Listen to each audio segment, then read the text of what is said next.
주께서 군중과 제자에게 말씀하셨다. 율법학자들과 바리사이들은 모세의 자리에 앉아 있다. 그러니 그들이 너희에게 말하는 것은 다 실행하고 지켜라. 그러나 그들의 행실은 따라하지 마라. 그들은 말만 하고 실행하지는 않는다. 또 그들은 무겁고 힘겨운 짐을 묶어 다른 사람들 어깨에 올려놓고 자기들은 그것을 나르는 일에 손가락 하나 까딱하려고 하지 않는다. 그들이 하는 일이란 모두 다른 사람들에게 보이기 위한 것이다. 그래서 성부갑을 넓게 만들고 옷자락 술을 길게 늘인다. 잔칫집에서는 윗자리를, 회당에서는 높은 자리를 좋아하고 장터에서 인사받기를, 사람들에게 스승이라고 불리기를 좋아한다. 그러나 너희는 스승이라고 불리지 않도록 하여라. 너희의 스승님은 한 분뿐이시고 너희는 모두 형제다. 또 이 세상 누구도 아버지라고 부르지 마라. 너희의 아버지는 오직 한 분, 하늘에 계신 그분뿐이시다. 그리고 너희는 선생이라고 불리지 않도록 하여라. 너희의 선생님은 그리스도 한 분뿐이시다. 너희 가운데에서 가장 높은 사람은 너희를 섬기는 사람이 되어야 한다. 누구든지 자신을 높이는 이는 낮아지고 자신을 낮추는 이는 높아질 것이다. 주님의 말씀입니다.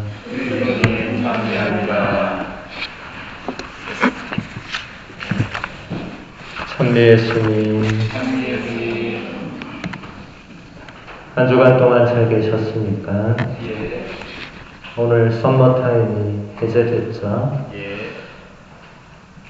요즘은 스마트폰이 좋으니까 다 알아서 해주니까 괜찮은데 예전에 여러분들 에피소드 들어보면 많은 이야기가 있더라고요. 왔는데 뭐 이사가 다 끝났다든지 왔는데 아무도 없었다든지 예전엔 충분히 그랬을 것 같습니다. 왜냐하면 제가 어제 잠들기 전에 굉장히 좋아했거든요. 1시간 더 자는구나. 근데 아침에 눈을 딱 떴는데 똑같은 시간에 눈을 뜨더라고요. 사람 몸이 참 익숙해지는구나. 아침에 눈을 떴는데 뭐가 이상한 거예요, 이게. 왜 시간이 서로 안 맞을까? 저도 순간 또 깜깜한 거죠. 스마트폰하고 방의 시계가 안 맞으니까 순간적으로 이게 뭐지 하다가 내가 1시간 빨리 일어났구나. 이제 이런 것을 알게 된 거죠. 근데 스마트폰이 없었으면 아무 생각 못 했겠죠. 위령생활로 우리가 이제 접어들어서 이제 또 썸머타임이 해제되면 밤이 또 길어지고 또 날도 이렇게 추워지고 또 우리보다 먼저 세상을 떠나신 분들을 또 기억하면서 우리도 한 해를 전례력으로 한 해를 마무리하는 그런 시점에 와 있습니다. 우리 교회의 달력으로는 이 위령생활이 마지막 월이 되는 거죠. 그래서 우리가 한 해를 마무리하면서 또 우리의 마지막을 또 생각하면서 이렇게 하루하루를 또 의미 있게 보낼 수 있어야 할 것입니다.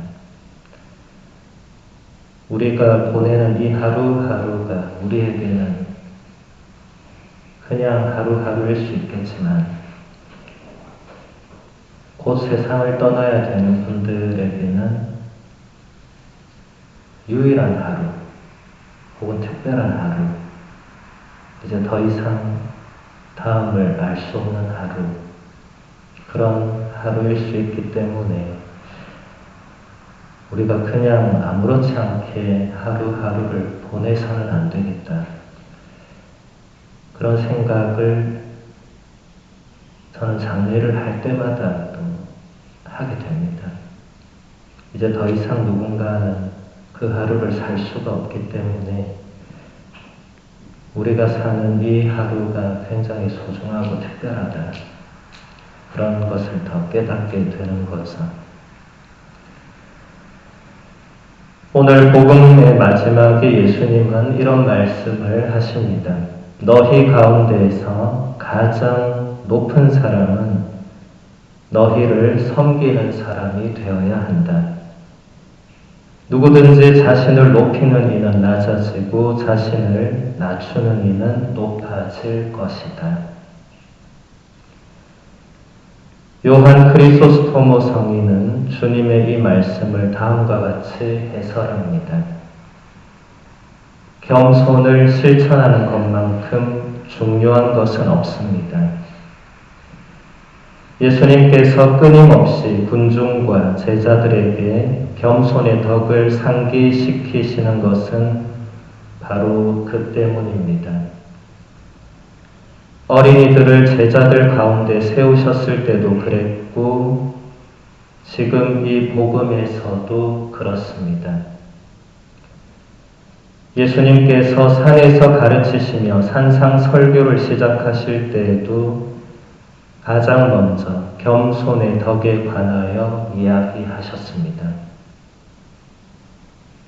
그리고 오늘 복음에서는 누구든지 자신을 높이는 이는 낮아지고 자신을 낮추는 이는 높아질 것이다 라는 말씀으로 우리의 자만심의 뿌리를 뽑아내고자 하십니다. 구약 성경의 집회서를 보면 이런 말씀이 나옵니다. 네가 높아질수록 자신을 더욱더 낮추어라. 그러면 주님 앞에서 총애를 받으리라. 우리 프란시스코 교황님이 신자와 비신자를 막론하고 세계인들에게 많은 존경과 사랑을 받는 이유가 바로 여기에 있지 않을까 생각합니다. 교황님은 가톨릭 교회에서 가장 높은 자리라고 할 수 있는 교황 직무에 계시지만 끊임없이 당신 자신을 낮추시는 모습을 있는 그대로 보여주시기 때문에 온 세상 사람들에게 모범과 귀감이 된다고 생각합니다. 하지만 자신을 낮추는 것은 결코 쉬운 일은 아닐 것입니다. 굳이 높은 자리에 올라 있지 않더라도 우리가 스스로 자신을 낮추는 일은 대단히 어렵습니다.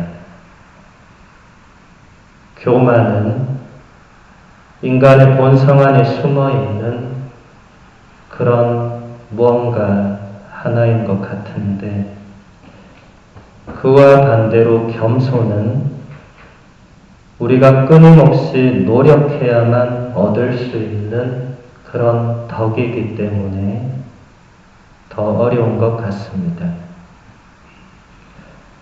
한국에서 1987년에 가톨릭 교회로 들어와 베드로라는 이름으로 세례를 받고 2013년에 세상을 떠난 작가 최인호라는 분이 계십니다. 그분의 책 중에 인연이라는 책이 있는데 거기서 최인호 작가는 겸손에 대해서 다음과 같은 성찰을 우리에게 남겨주었습니다. 자연은 위대하다. 자연의 그 위대함은 있는 모습 그대로에서 나온다. 자연은 인간과는 달리 아무것도 꾸미지 않는다.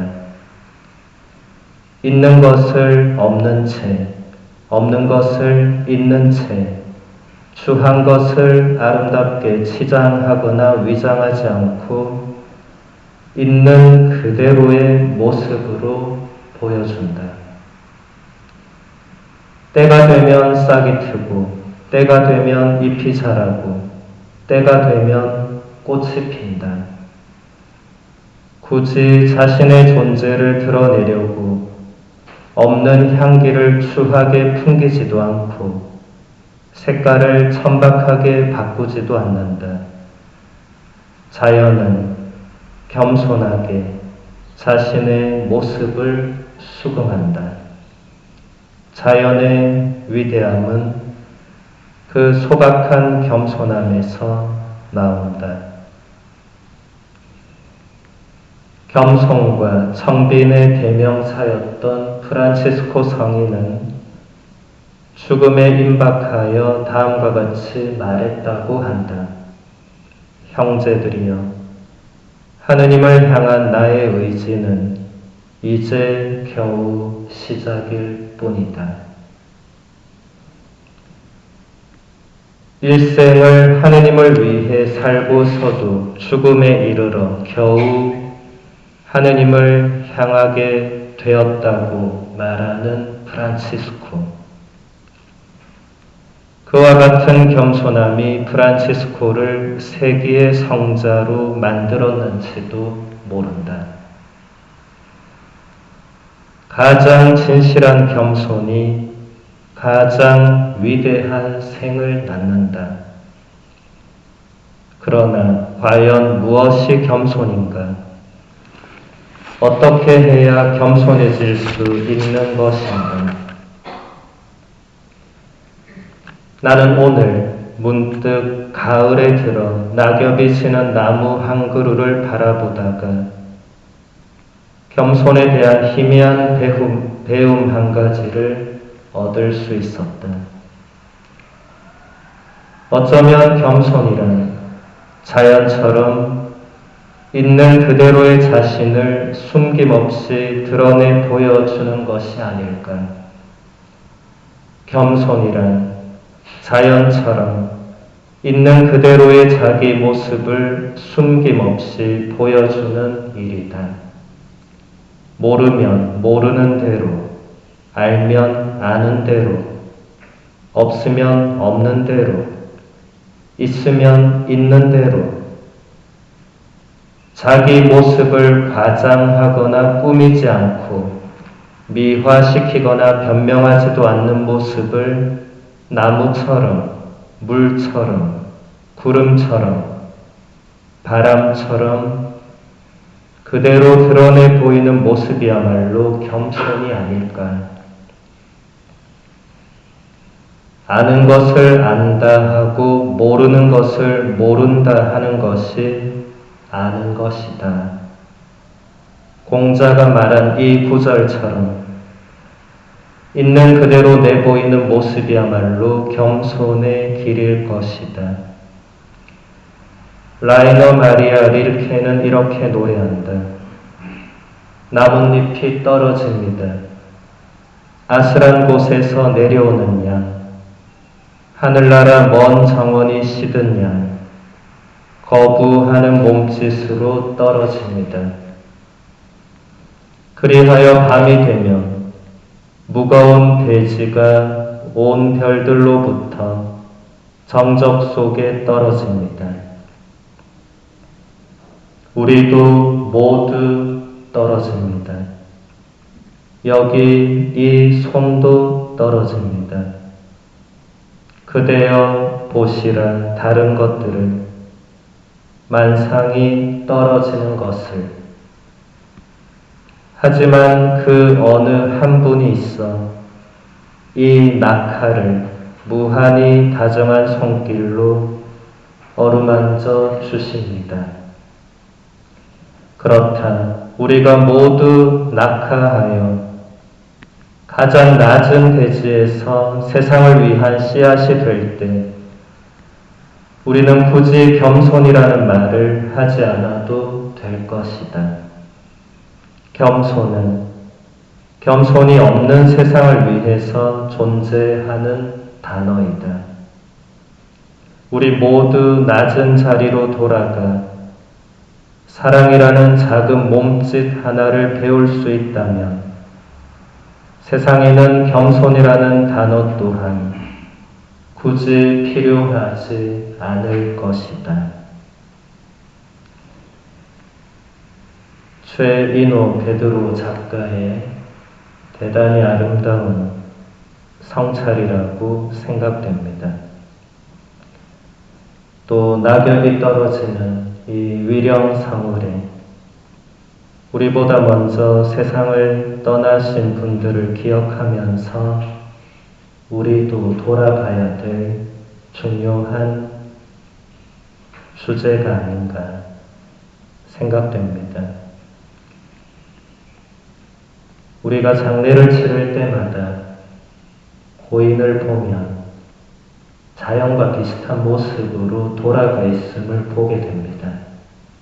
더 이상 가져갈 것이 없이 빈손으로 있는 그대로 우리 앞에 누워있는 모습을 보여주면서 우리도 언젠가 그렇게 모든 것을 다 내려놓고 빈손으로 하느님 앞에 눕게 될 것을 알려줍니다. 그래서 우리도 이 베드로 작가의 성찰처럼 우리도 더 자연을 닮아갈 수 있도록 있는 그대로의 우리 자신이 될 수 있도록 그게 겸손의 길이고 낮추임의 길이고 예수 그리스도께서 보여주신 길이고 하느님을 만나러 가는데 가장 본질적인 길이 된다는 것을 생각하면서 이 위령성을 의미 있게 보내시면 좋겠습니다.